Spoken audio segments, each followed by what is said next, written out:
Du grand bluff, devenir l'as des as ou encore une bonne dose de chance, c'est ce que Maël Mouré nous raconte aujourd'hui dans ce nouvel épisode de CQTJ, et c'est tout de suite.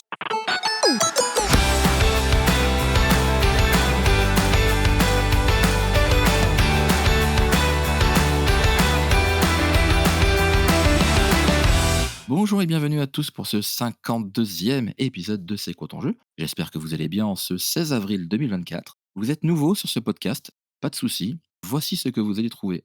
À chaque émission, je reçois un ou une invitée qui va nous partager un ou plusieurs moments marquants qu'il a vécu autour d'un jeu, quelle que soit sa thématique. On peut parler de jeux vidéo, d'ailleurs c'est ce qu'on parle le plus dans ce podcast, mais également de jeux de société, de jeux de cartes, de jeux de rôle, et bien plus encore, le domaine du jeu étant très très vaste. C'est mon credo. Moi, je le dis toujours, qu'on aime ou qu'on n'aime pas le jeu vidéo, on a tous forcément un souvenir qui y est attaché. Et moi, je récupère ces souvenirs, je vous les compile et je vous les partage. Ces 2 dernières semaines, enfin du moins ces 2 derniers épisodes, on vous a évoqué des MMORPG. Alors cette semaine, on va un peu quitter le monde du jeu vidéo pour se plonger dans seulement le second jeu de cartes qu'on va aborder dans C'est quoi ton jeu, mais pas des moindres. Et pour nous parler de ça, j'ai l'immense plaisir de recevoir une comédienne talentueuse qui s'appelle Maëlle Mouret. Comment vas-tu? Ça va et toi? Super, formidable. Merci beaucoup, Mmh. de prendre du temps pour ce petit enregistrement. Merci à toi de m'accueillir. Bah, écoute, ça me fait extrêmement plaisir, d'autant que, je l'ai déjà eu dit quelques fois, mais c'est toi qui es venu, me parler et qui Absolument. m'a dit que tu étais intéressé par le projet. Ça fait toujours plaisir de participer à un projet, comme on le disait un petit peu juste avant, enfin parler du ludique de cette façon, moi je trouvais que c'était, assez inspirant et donc c'est avec plaisir que j'y participe. J'avais vu passer ton annonce et donc je suis venue. C'est vrai que, qu'on aime ou pas, hein, les jeux, on a forcément quelque chose à raconter, hein. Moi, je dis toujours aux gens qui ne sont pas joueurs: «Vous avez peut-être joué à un Uno une soirée, ça s'est très mal passé, mais pourquoi ça s'est mal passé, en fait?» Moi, j'ai envie de savoir. Mmh. Donc voilà, je pense qu'il y a des tas de concepts à aborder, donc sois la bienvenue. Merci. Avant qu'on parle de ton jeu, c'est une petite tradition pour moi. Comment le jeu, toi, est entré dans ta vie? De manière générale, hein, le jeu, la thématique du jeu, comment elle est entrée dans ta vie? Alors, de toute façon, j'ai l'impression, ça va être une réponse un petit peu bateau et que beaucoup ont déjà dû dire, mais ça a été présent, assez tôt finalement parce que j'ai grandi avec, des jeux de société, des jeux de plateau, des soirées comme ça un peu familiales où on y joue. J'ai grandi avec les jeux vidéo. Ouais. Depuis petite, j'ai toujours eu, des Nintendo DS, les Wii, enfin les consoles au fur et à mesure, qu'elles sortaient. Mmh. Génération, Nintendo, Zelda, Mario, enfin vraiment les grands, grands classiques. Pokémon, enfin voilà, des ça a été, les étés avec mes cousins, mon frère à s'échanger, les disquettes de Nintendo, les cartes multijeux, où on en a plein de traqués. Ouais. Enfin voilà, ça toujours ça a été très présent et même, au fur et à mesure, les jeux PC avec, le fait de jouer en ligne avec ses potes tout le temps, avec les Mmh. Alexandra Lederman, sur, CD, enfin voilà. Ça a toujours été, vraiment très présent. Déjà, de base, lorsqu'on a des parents qui sont joueurs, l'imprégnation se fait relativement tôt d'une manière générale. Totalement et en fait, au-delà de ça, il y a déjà aussi, c'est vrai, ce background même un petit peu artistique, il s'avère que ma mère, même si c'est pas le métier qu'elle fait dans sa vie aujourd'hui, bah, était, comédienne, a fait des études, théâtrales. On a toujours été beaucoup baignés Mmh. dans les livres, dans les contes, dans les films et en fait, le jeu, ça y vient assez naturellement parce qu'on vient assez vite au fait même d'incarner des personnages, de jouer à des jeux de rôle. En tout cas, ce qui peut être des prémices de jeux de rôle Ouais. quand on est enfant et les jeux de cartes, enfin voilà, tout ce qui en fait induit un petit peu, à la fois l'esprit de compétition, à la fois le roleplay, à la fois plein de petites choses comme ça, et donc en fait, le jeu vient très vite, que ce soit en famille, que ce soit dans les soirées avec des amis, donc sous plein de formes différentes puisque comme tu le dis bien et comme ça se voit dans ton podcast, il y a tellement de formes de jeux différentes. Je trouve ça amusant même de rendre des choses qui à la base ne le sont pas Oui. ludiques, c'est souvent ce qui donne de l'intérêt aux choses pour moi. Oui, tout à fait. On a abordé énormément de jeux vidéo, hein, dans le podcast. Honnêtement, 52 épisodes, il doit facile y avoir, voilà, facile avoir 40 jeux Ah bah, vidéo. j'imagine. D'ailleurs, pour être tout à fait honnête, quand j'ai vu ton annonce passer, au départ, la première re question que je me suis posée, c'était de quoi je pourrais parler. Évidemment que je suis tout de suite partie sur des jeux vidéo. Ouais, bah, oui, oui, mais c'est normal et c'est d'autant plus difficile pour moi qui anime ce podcast. J'en ai des dizaines de souvenirs vraiment forts qui sont liés à des jeux et chaque fois je me dis: «Faut que je me Mmh prépare mh. une émission juste pour moi» où en fait c'est juste moi en tant Ah que ouais, c'est vrai que ce personne serait, très égoïste qui pourrait le faire. pas égoïste, mais c'est super intéressant. Mais je l'ai fait une fois, c'était le dernier épisode de la saison 1, l'épisode 12 pour être précis, où j'avais parlé de Mario 3 OK. sur la NES et mais bon, il y en a Mmh tellement mh. d'autres, mais bon, c'est bien parce que du coup ça me donne quand même de la matière pour la suite. Bah, bien sûr et ce qui est joli avec mon désolée, ça va être l'épisode des digressions, je l'annonce directement. Mais en fait, les jeux vidéo pour le coup, c'est quand même une expérience assez à part entière dans la mesure où un jeu de cartes, un jeu comme ça, c'est plutôt social, ça se fait souvent avec d'autres, donc ça va être plus des souvenirs commun. Oui, Un jeu vidéo, ça va être une espèce d'aventure personnelle quand même, à moins qu'on joue en coop, à moins MMORPG, c'est encore autre chose, mais un jeu vidéo, c'est vraiment ça t'accompagne sur une partie de ta vie. En plus, je sais pas toi comment tu réagis, mais je sais que quand je suis en plein dans un jeu, je vais y penser vraiment souvent et je sais pas, ça va vraiment marquer une période et après si je réécoute ne serait-ce que les musiques du jeu, ça me remet immédiatement dans un état et ça me rappelle à ce moment-là comment j'étais, ce que je vivais, enfin, la même absolument. chose qu'un film qu'on a vu à un certain moment de notre vie, de musique qu'on écoutait à un certain moment de notre vie et tu vois, là-dessus, typiquement, je me rappelle très bien d'un moment d'espèce de second confinement, tout était fermé, c'était un peu particulier et Ouais, je jouais comment s'appelle ce jeu? C'est un jeu, qui parle de la mort. D'ailleurs, il y en a pas, 50 000 qui en parlent. C'est assez joli parce que c'est à la fois un peu de la simulation de construction. Tu as un navire et tu dois construire au fur et à mesure des cabanes. En fait, tu vas récupérer les âmes ouais, de personnages qui sont pas prêts à partir parce qu'ils ont pas réglé tous les soucis qu'ils avaient dans leur vie, ils ont des regrets ouais, et donc leur âme arrive pas à se libérer complètement. C'est d'accord, très, très beau et c'est très, très doux et les musiques, c'est beaucoup de valses, enfin c'est, très mélancolique et je me rappelle très bien de ouais. ce temps un petit peu, Ouais, ça te remet dans le ouais, contexte. un peu perché, un peu comme ça, hors du temps, où tout était fermé à Paris et où je jouais à ça et c'était, pour ceux que ça intéresse, ça s'appelle Spiritfarer. Ouais. J'en garde un souvenir, d'un moment suspendu, très joli donc voilà et puis les dessins sont très beaux donc j'invite ceux que ça intéresse à aller voir. Alors c'est bien parce que je connais pas, donc on va regarder et je suis totalement d'accord avec toi. C'est vrai que généralement quand je joue à un jeu, c'est des jeux qui prennent un peu de temps, hein, ne serait-ce que quelques jours ou quoi que ce soit Mmh. et si le jeu m'a vraiment marqué, s'il y a une musique que j'entends à côté qui passe à la radio ou quelqu'un qui écoute de la musique à côté de moi, je vais associer cette musique à ce jeu et en effet des Mmh. années plus tard, quand je vais entendre cette musique-là, hop, ça va me faire penser à ce jeu. Ah bah, c'est ça. Ça marche systématiquement comme ça aussi avec moi. Ah bah, complètement. En plus, le jeu, pour moi qui suis d'ailleurs plutôt dans le cinéma, professionnellement, cinéma-théâtre, Ouais, le jeu a ce site complet qu'il est une œuvre visuelle, qu'il est une œuvre musicale, c'est des sons et en plus, on ajoute l'immersion puisque c'est nous qui, animons le personnage et qui l'incarnons, quoi et c'est nous qui vivons l'aventure. Là où, regarder un film, il y a bien sûr une identification, mmh, mais ça reste, plus extérieur. En tout cas, c'est pas la même expérience. Mais c'est vrai que ça peut être particulièrement impliquant de jouer à un jeu. tout à fait, ouais. Pour se recentrer sur le jeu qu'on Oui, va évoquer aujourd'hui, donc ce n'est pas un jeu non, vidéo, c'est un jeu de cartes absolument. et c'est le poker. Oui, Bah, c'est certainement l'un des jeux de cartes les plus connus au monde. ouais, Néanmoins, c'est vrai que quand on parle poker, de suite on pense soirée entre potes ouais, ou compétition, tournoi, en ligne et compagnie. casino, ouais. Exactement. Alors, puisqu'on va parler du poker, ce que je t'invite à faire, c'est, bah, me raconter comment tu as connu le poker Ouais, et comment tu en joues. ça marche. Alors, le poker, ce qui est rigolo, c'est que je connais depuis longtemps, mais je m'y étais jamais intéressée, voire vraiment ça me c'est pas que ça me repoussait, mais je sais pas, j'en avais une image, Ouais, ouais, non, non, qui me plaisait pas tant. En fait, donc j'ai pas mal déménagé et le poker, je me rappelle que ma mère et mon beau-père à l'époque, ils jouaient pas mal quand j'habitais en Guadeloupe. Ça leur arrivait même d'aller au casino avec des amis à eux. Je voyais voilà, je les voyais jouer, je voyais la mallette, je voyais les jetons et je sais pas pourquoi bon, je sais pas, je j'ai pas réussi à m'y intéresser jusque-là. Je comprenais pas l'enjeu. Je m'étais jamais véritablement intéressée aux règles non plus, mais en tout cas l'image que c'est comme parfois quand on n'a pas vu une série, les gens en parlent, on se dit: «Oh, je sais pas, ça me tente pas» oui, et une fois qu'on la voit, on se dit: «Oh, mais je comprends pourquoi tout le monde adorait». ouais, Donc en tout cas, ça a mis un petit peu de temps avant que j'y arrive et en fait, c'est assez récemment que j'ai appris ça, c'était il y a 1 an.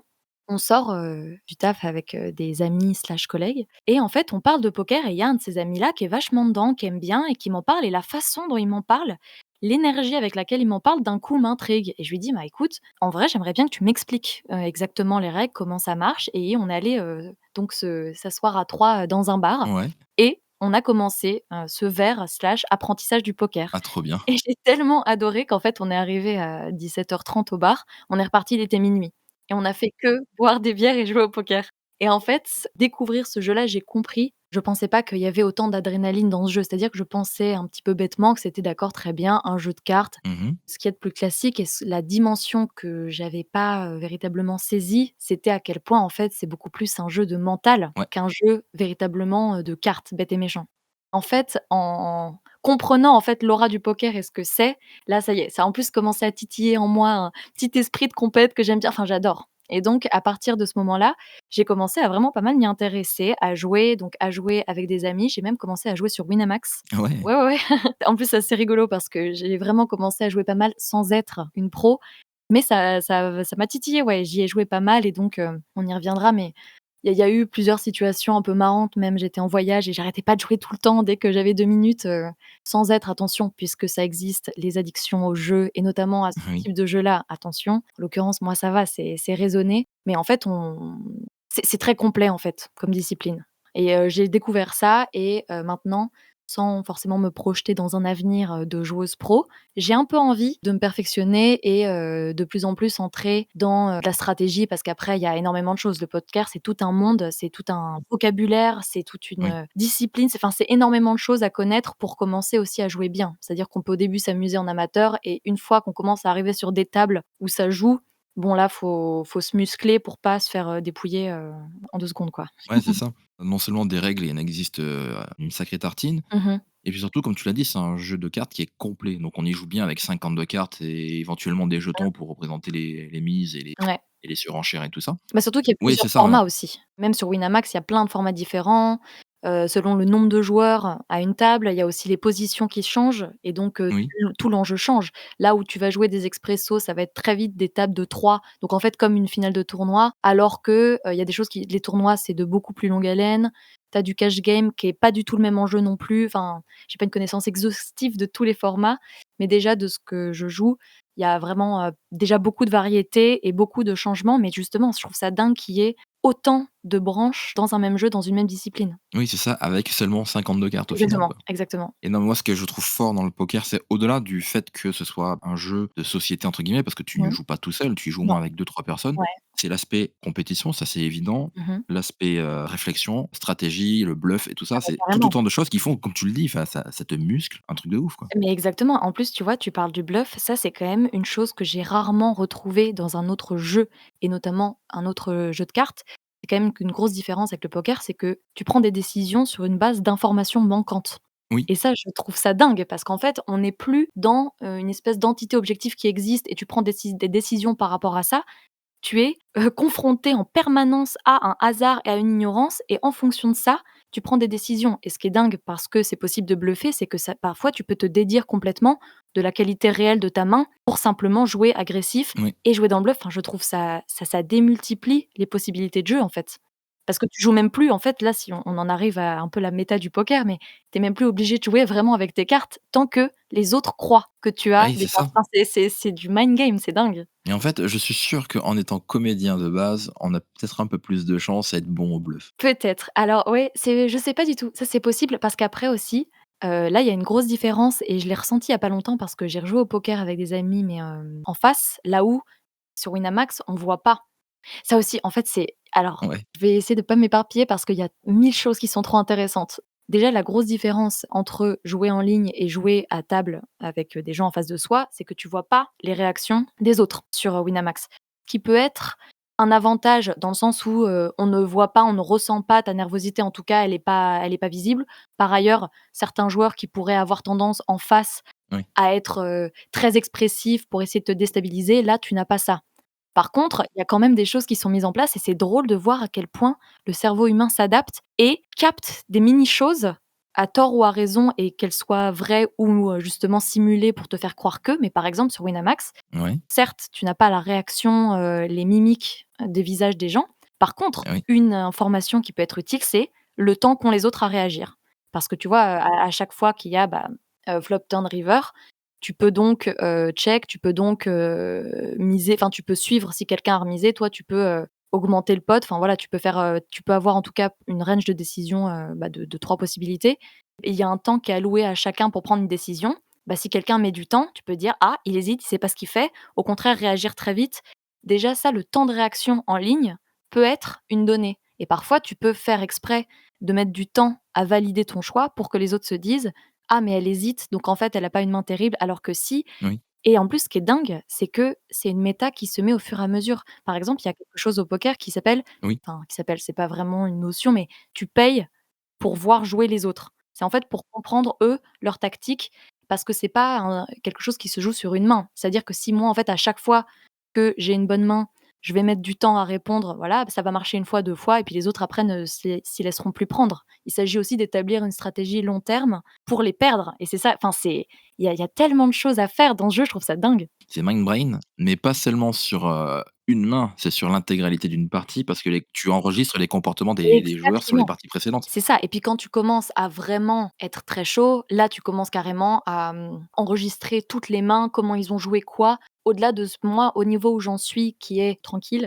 par contre, il y a une sensibilité au comportement et aux personnalités et j'étais super contente de voir ma progression en tant que joueuse casu, qui est qu'au début, bah, tu arrives, tu comprends pas trop, tu joues mais un peu n'importe comment, tu un peu le fiche de la table et en fait, plus ça Ouais. avance, plus tu sens les gens et c'est ça, j'ai trouvé ça dingue quand j'y jouais. Là, je commençais à y jouer pas mal.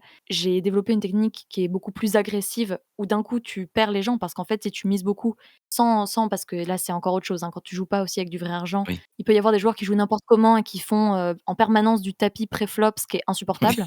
Oui. Ça, c'est juste du non-jeu, quoi. Mais en tout cas, c'est drôle parce que quand tu commences à développer des techniques, tu sens l'ascendant mental que tu prends et en fait, dès une début de partie, j'avais de toute façon, si on joue avec, des jetons, une mise de départ est à un certain nombre de jetons, j'avais quoi qu'il arrive, 200 ou 300 jetons, enfin points de plus que les autres, mais vraiment par simple état d'esprit. C'est ça qui est dingue. Et c'est comme ça après que juste par ton comportement, si tu joues en vrai, tu arrives à déstabiliser, l'adversité et que finalement tu Exactement, vas gagner avec une main qui est dégueulasse, quoi. exactement et du coup là-dessus, je trouve que c'est hyper chouette, sachant qu'après, il y a aussi quelque chose que j'aime dans ce jeu et qui pour moi est assez juste, c'est qu'il y aura de toute façon la partie du hasard qui sera impitoyable. Puisque certes, on peut jouer avec des stats, on peut jouer parce qu'après il y a vraiment toute la théorie du poker, jouer ce qu'on appelle EV+ ou EV-, à savoir rentable sur le long terme et donc tu choisis d'agir d'une certaine façon, même si sur un coup donné, la main est perdante. Mais donc tu adoptes une stratégie long terme. Oui. Ça voilà, ça c'est s'en remettre aux maths et cetera, mais quoi qu'il arrive, sur une main donnée, sur un coup donné, parfois, tu auras beau agir de la meilleure manière possible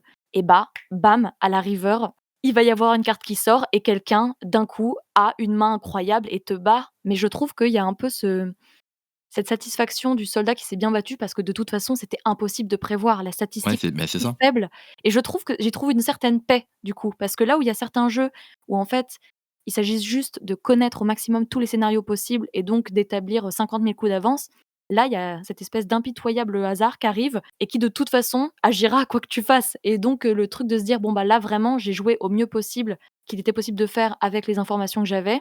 Je sais pas, ça me donne aussi une espèce de sérénité dans ce jeu-là qui peut aussi être très rageant, disons-le, hein. Imaginons le parfait exemple, hein, avoir 2 as en main de départ te garantit absolument pas de gagner à la river, quoi, C'est donc clair. Après c'est déjà tu pars bien avec 2 as là-dessus d'ailleurs. tu te mets bien, mais ouais. Ouais, c'est clair. Anecdote que j'ai appris plus tard parce que quand j'ai commencé à m'intéresser au poker et à vraiment être dedans, j'en ai donc reparlé avec ma mère qui, elle, jouait pas mal, quand on était en Guadeloupe Mmh. et incroyable! En fait, elle m'a raconté que la première fois où elle est allée au casino de Guadeloupe, donc avec mon beau-père, elle y va, elle est en plus, tu vois, elle est pas très grande, enfin, elle était à l'époque, en plus, elle était, assez jeune, elle avait, même pas encore 40 ans, je pense Ouais. et donc elle y va, elle arrive, sa petite coupe de champagne, elle arrive à une table, voilà que, des vieux grigous avec leur whisky qui la voient arriver, qui se disent: «Ah bah très bien, 100 balles de plus de gagné». Elle a Ouais, c'est ça. elle s'assoit, le croupier lui donne ses cartes, 2 paires d'as enfin 1 paire d'as déjà en main. Flop, elle a un carré d'as. Ça n'arrive jamais. Oh là là, la probabilité. Incroyable et du coup, elle regarde ça et elle mise, alors elle fait pas tapis tout de suite, mais elle mise je sais plus combien Ouais, et les autres rigolent et se disent: «Non mais d'accord, elle est débile, elle sait pas jouer». Ils la suivent tous. et là, bim. Donc on y va, à la fin, elle fait tapis et les gens rigolent, ils mettent tapis et elle a gagné évidemment, carré d'as, personne n'a ça. Donc bam! C'est tellement rare, ouais, c'est clair. Exactement et donc là, le croupier redistribue, très bien et ma mère a genre, roi de cœur et as de cœur. Au flop, quinte flush royal. Non, mais ça va. Non mais c'était et là, elle se dit: «Mais c'est pas possible» et là, ma mère fait tapis. Mon beau-père la regarde en mode: «Mais ouh là, qu'est-ce qui se passe?» Tout le monde a un peu peur mais se dit: «C'est pas possible». Là, elle est juste encore trop goguenarde de sa victoire, de la main d'avant. Ils la suivent. Bah, évidemment, elle gagne quinte flush royal Ah et bah tout oui, le c'est monde la a meilleure pété main un plomb. possible, oui. Elle a gagné 800 balles et après bon, par contre, après, elle a perdu toutes les mains mais elle a pas remis en jeu les 800 et voilà. Mais c'était incroyable, ça n'arrive pas. Parfois, les gens n'ont pas une de ces 2 mains-là en une vie et alors Ah d'affilée, oui, c'est ça. enfin voilà et j'ai trouvé ça incroyable. Ah non, c'est ça pour le coup, c'est une super anecdote. C'est vrai que, je joue pas beaucoup au poker. Ça fait longtemps que j'y ai pas joué, mais, j'aime beaucoup les jeux de cartes d'une manière générale. J'ai jamais fait une quinte flush Ah ouais, royale de non, non, ma mais vie. moi non plus, hein. Alors autant j'ai fait des suites, j'ai pas fait une quinte flush non plus, mais j'ai fait des suites. Mais les carrés, j'ai dû en faire une fois, mais c'est Ah tout, ouais, quoi. non, non, mais c'est assez incroyable, hein et donc en plus là, c'était au casino et voilà quoi, enfin, c'était de la vraie thune. Non, c'était très, c'était on en a reparlé là tout à l'heure justement parce que je lui ai dit: «Ah bah dis donc, tiens, tu pourrais pas me raconter ton anecdote?»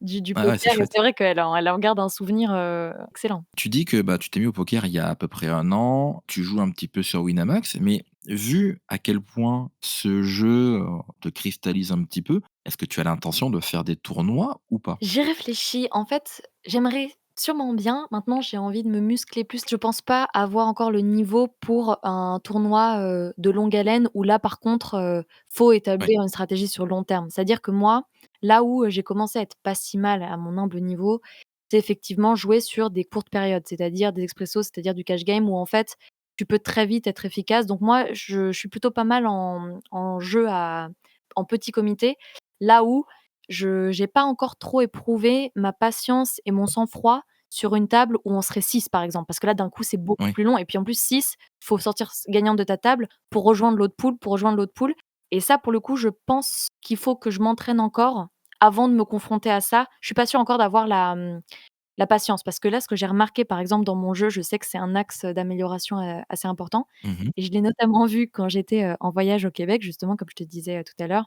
C'est que je jouais pas mal, et en fait, dès qu'on avait un moment ou un trajet, je jouais et il y a eu vraiment un truc où, j'étais pas terrible, je perdais, ça m'énerve, du coup, ça me frustre, donc je prends les mauvaises décisions, je joue trop vite. Bon, je m'arrête un peu Ouais. et puis j'ai repris un moment une série et là, j'enchaîne une quinzaine de victoires mais éclatantes, sans appel. Et là, je me dis: «OK» et là, c'est terrible parce que c'est aussi un péché d'ego, c'est tu te sens bien, tu te sens confiant, donc d'un autre côté, tu gagnes encore Ouais. plus et donc je commence à me dire: «OK, c'est parti, je joue à plus» et parce que oui, quand tu mets 5 balles et d'un coup, tu en gagnes 30, tu dis: «Oh mais je suis le roi du pétrole» et ça encore, c'est Ouais. des montants qui sont très bas, mais voilà et en fait, donc j'enchaîne comme ça une quinzaine de victoires et là, bam, je perds et en fait, comme je joue pour plus cher, Ouais, oui. en 3 parties, je perds tout ce que j'ai gagné et là, je fais: «Ah» et en fait, l'énervement me fait jouer trop vite alors que je sais qu'il faut se canaliser et machin. Donc je sais que là-dessus encore, quand je suis très concentrée, ça marche bien et dès que je suis un petit peu déstabilisée, je peux tout perdre d'un coup et donc je sais que ce point-là, il faut que je travaille parce qu'en tournoi, je pourrais me faire sortir très vite et ce serait dommage de Oui. gâcher un marathon parce qu'à un moment, je suis déstabilisée sur une main et pas arriver à me reprendre. Je pense que c'est là, moi, où faut que j'arrive à m'améliorer et pour ce faire, faut aussi quand même connaître les stats et là, du coup, c'est drôle parce que pendant plusieurs semaines, dès que je mange ou que machin, je me mets une petite vidéo de training poker. Il y a un super chaîne YouTube slash organisation, je sais pas si c'est une asso ou quelque chose comme ça, mais qui s'appelle Kill Tilt OK. et en fait, c'est trop, trop cool. Ils se sont vraiment donnés pour faire, du contenu hyper qualitatif sur, beaucoup de choses. L'initiation au poker, en fait, sur plein, plein d'aspects. Justement, ils expliquent tous les concepts de V+, de V-, de machin, de statistiques. Enfin, il y a énormément de choses. Ils t'apprennent les bases du poker jusqu'à aller sur, du perfectionnement, sur des choses très précises. C'est hyper intéressant. Ils te forment à plein de formats sur Winamax. Ils organisent des tournois. Enfin, c'est vraiment et c'est français Ouais. et ils se donnent, c'est très, très, très chouette comme mine d'informations pour toutes les personnes qui seraient intéressées par le poker et donc là, ils ont même sorti un guide qui est gratuit en PDF, les bases du poker, qui est, super dense et super complet, mais vraiment c'est une belle communauté autour du poker et voilà et donc là, je m'y penche. Là, j'ai eu moins de temps ces derniers temps, mais j'ai ne serait-ce qu'en parler là, ça me donne vachement envie d'y retourner. Ah, tu m'étonnes. Mais, cette chaîne-là, peut-être que je la mettrai dans les informations de l'émission, ça peut intéresser les gens qui, Franchement, encore une fois, le contenu qui est dispo gratuitement, c'est une mine d'or, hein. très bien, c'est noté. Merci beaucoup pour ce petit partage autour du poker. Je sais qu'on pourra en parler encore énormément parce que, comme Oui. tu l'as très bien dit, on voit que c'est un jeu qui est complet, qui n'est pas uniquement que faire du statting de cartes Ah non, c'est clair. et prévoir la prochaine main. Il y a vraiment un côté mental, un côté psychologique qui est Mmh important, mh. comme tu l'as, bah, bien évoqué là pour conclure. Par contre maintenant, j'aimerais bien un petit peu que tu nous parles un petit peu de toi et de ce que tu fais dans la vie. Alors, et ben, je suis comédienne et réalisatrice. OK, La carrière évolue tranquillement, je suis pas encore complètement intermittente comme je te le disais avant, j'ai encore un travail en temps partiel dans un escape game à Paris, donc on est dans le thème du jeu, on y reste. absolument. Et voilà et donc en tout cas, là je joue. J'ai déjà à mon actif quelques films, quelques séries qui vont sortir au fur et à mesure, pas encore dans lesquelles j'ai un rôle très important, mais ça ne fait que grandir. J'ai un agent, je suis en écriture actuellement d'un format court, qu'on va faire produire par Canal+ et puis, j'écris là, je développe aussi j'ai participé à un appel à texte de nouvelles et l'univers de la nouvelle, j'aimerais aussi le développer en série. Donc moi je suis vraiment, ouais, auteure, réalisatrice, comédienne. Vraiment les histoires ont un sens, important dans ma vie. C'est ça que je fais. Très bien, et ça se ressent un petit peu dans la manière dont tu nous as décrit un petit peu le poker. On sent que tu as cette fibre créative et au niveau de l'écriture également. Et ouais, ouais et donc après bon, de toute façon plein d'activités artistiques, je fais de la musique là, je faisais un peu des concerts en début d'année aussi. J'ai pas mal, de cordes à mon arc, mais parce que c'est ce que veut aussi ce métier-là, c'est techniquement d'avoir envie de faire tellement de choses que tu as envie d'être Ouais. comédien pour incarner plein de vies. Donc en ce sens, je m'intéresse à plein de choses et le voyage a aussi une, importance non négligeable dans ma vie. Mais voilà, donc là principalement on est là-dessus, vraiment sur, l'écriture, sur la réalisation de films, puisque là, cette fameuse nouvelle dont j'ai envie de tirer l'univers pour en faire une série, je compte en fait réaliser un pilote qui sous forme de court métrage que je veux faire produire par un Ouais. chouette, organisme qui s'appelle Le Grec, avec qui j'ai déjà bossé en étant moi directrice de casting sur des films. Voilà, il y a plein de projets comme ça, qui arrivent et dont je suis très contente. C'est beau, puis le monde de la réalisation, c'est un monde qui est assez complexe, où tu en retires beaucoup, beaucoup de positifs, une fois que le projet est terminé. Carrément, mais c'est vrai que c'est des projets de très, très longue haleine, en fait. Mais c'est comme les jeux vidéo qui mettent, très longtemps à se développer, ça dépend aussi des studios. J'ai des amis qui bossent là en ce moment, chez Ubisoft. Enfin déjà les studios indépendants ou les gros studios, c'est très différent et ça va aussi un peu de même pour le Oui, cinéma. Là où, par exemple, écrire la nouvelle, ça m'a fait aussi revenir à une écriture qui est pour la littérature, où en fait l'écriture est l'objet fini, là où un scénario, c'est de la dramaturgie, c'est écrit pour être vu, pour être, vécu, pour être mis en scène et pour être, tourné. Donc c'est pas du tout le même, la même chronologie, la même temporalité, c'est tellement plus long. oui, Là, par exemple, en écriture de mon court métrage, je sais qu'à partir du moment où je l'envoie et que j'ai un feu vert d'une production, c'est 1 an de ma vie, quoi. Ça sortira pas dans 2 mois et c'est aussi pour ça que je oui, oui. trouve que la liberté là, d'un podcast, même si ça sort pas tout de suite, Ouh, ça va vite arriver, ça t'inquiète. va vite arriver, tu vois? C'est quand même, chouette de se dire: «Bah, là, on enregistre». Il y a évidemment le temps de la post-prod, mais ça existe et ça existe assez rapidement Oui. et pour ça, le format audio est hyper chouette. J'avais d'ailleurs réfléchi à, la fiction audio, j'ai toujours adoré ça, bah, je pense que tu connais, mais tout ce qui est Donjon, Nullbuck et tout, de toute façon, Ouais, ouais, ouais. c'est séries audio qui sont excellentes. Il y avait eu d'ailleurs il y avait Antoine Daniel qui avait fait une, série audio, enfin, il y avait eu un moment où pas mal de Pareil, François Descraques qui avait fait un truc aussi. C'est un truc qui est extraordinaire, moi, qui me fascine aussi, hein. Je J'écris un petit peu aussi, totalement perso, plutôt de la fiction, et c'est vrai que OK. en termes de podcast, j'ai des dizaines et des dizaines d'idées. Le problème, bien évidemment, Oui, c'est le temps. évidemment. On va en parler un petit peu en off, je pense. Carrément. Bah, il y a un truc, c'est vraiment Vraiment. la journée des références. En plus, je l'ai même pas écouté en entier, mais je faut que je le termine. C'est magnifique, le voice acting est fou, le sound design est fou, la musique est folle. Ça s'appelle Gospel of the Floods. Ah ouais. C'est très, très beau. C'est une fiction, audio et en fait, c'est un espèce de jour comme ça, de cataclysme où il y a, un énorme tsunami qui arrive et c'est un prêtre qui questionne sa foi au moment où tout est perdu. C'est magnifique, c'est magnifique. Je note, et pour tous les amateurs de podcasts, un peu scénarisés comme celui-là, bah, n'hésitez pas. Mmh. Très bien. Est-ce qu'on peut te retrouver quelque part sur les réseaux pour les gens qui veulent en savoir plus, pour savoir ce qui se cache derrière ta voix? Possible de me suivre sur Instagram, sur, mon compte professionnel de comédienne, Ouais. maëlle.mouret, où je mets, pas grand chose en vrai en ce moment, mais, où il y aura, les actualités au fur et à mesure et puis surtout, j'espère bientôt au cinéma, en fait, parce que ça y est, je suis dans mon premier film là qui était à Mmh. l'affiche en janvier où j'étais danseuse dans le film Iris et les hommes de Caroline Vignal. Donc voilà, OK, ça c'était chouette et puis au fur et à mesure, là je fais quelques apparitions dans la série, The Grandmaster, Franklin Paris OK. avec, Michael Douglas qui est une série Apple TV qui va sortir là normalement, C'est canon. ouais, ouais, ouais, ça c'était très cool, grande, série d'époque, très impressionnant, plateau américain, c'était assez fou comme expérience, ouais. Ouais, puis, quand on débute comme ça permet de se dire: «Ah tiens, en fait, dans le monde pro, ça se fait comme ça», ou alors, Ah bah on carrément. se dit: Mmh On mh. s'en fait des caisses», mais en fait non, c'est pas si compliqué que ça ne paraît, quoi. À n'importe quel niveau, quoi qu'il arrive, ça reste du craft et ça reste des gens qui sont passionnés par ce qu'ils font. Alors il peut y avoir des gens qui râlent sur un plateau de tournage, mais en vérité, on est quand même énormément à bosser et à être payé pour écrire une histoire et pour faire du beau et ça, je trouve que ça n'a pas de prix et donc même quand on est sur Ah une bah, oui. microproduction, ça reste, bah, si on veut faire un effet en particulier, bah, en fait, même si c'est l'assistant qui a la bonne idée et bah, c'est parti et c'est un effort collectif, moi qui me touche beaucoup et je me sens rarement autant à ma place que quand on est dans un processus créatif et que ce soit dans l'écriture, que ce soit dans le tournage, quand on cherche comment avoir la meilleure image, comment avoir, OK, la réplique qui fonctionne sur scène, comment avoir, la voix qui correspond au personnage en doublage, ça fait tellement sens pour moi que, Mmh. je me vois pas faire autre chose, comme métier. Maintenant, je vais te suivre avec un peu plus d'attention, comme tous les jeunes comédiens que j'ai reçus dans le podcast, et c'est vrai qu'il y en a qui font leur petit bout de chemin, et je suis vraiment très content pour eux, et même moi, ça me fait plaisir de suivre un petit peu ce qu'ils deviennent. Bah, avec plaisir. Pour ce qui est du podcast, vous pourrez retrouver les infos des épisodes comme d'habitude, hein, sur le site cqtj.fr, sur Instagram cqtj podcast, et sur la plupart des autres plateformes dont vous pourrez retrouver les liens sur les notes de l'émission. Je mettrai également, les quelques liens, qui t'appartiennent à toi, Maëlle. Ça marche. Voilà, un petit mot pour finir? Et bah, merci encore et puis, au plaisir moi d'entendre, les autres invités, les autres podcasts et découvrir peut-être des jeux ou en apprendre plus. Voilà, Eh bah, écoute, oui, c'est pour ça que je fais le podcast et moi aussi à chaque fois j'ai envie d'en découvrir toujours plus. Écoute, bah, je te souhaite une bonne fin de journée, je te dis à très, très vite. très vite. Et quant à nous, on se donne rendez-vous mardi dans 2 semaines pour un nouvel épisode. D'ici là, portez-vous bien, jouez bien et n'oubliez pas, hein, qu'on a tous un jeu qui nous a marqué. Et vous, lequel c'était?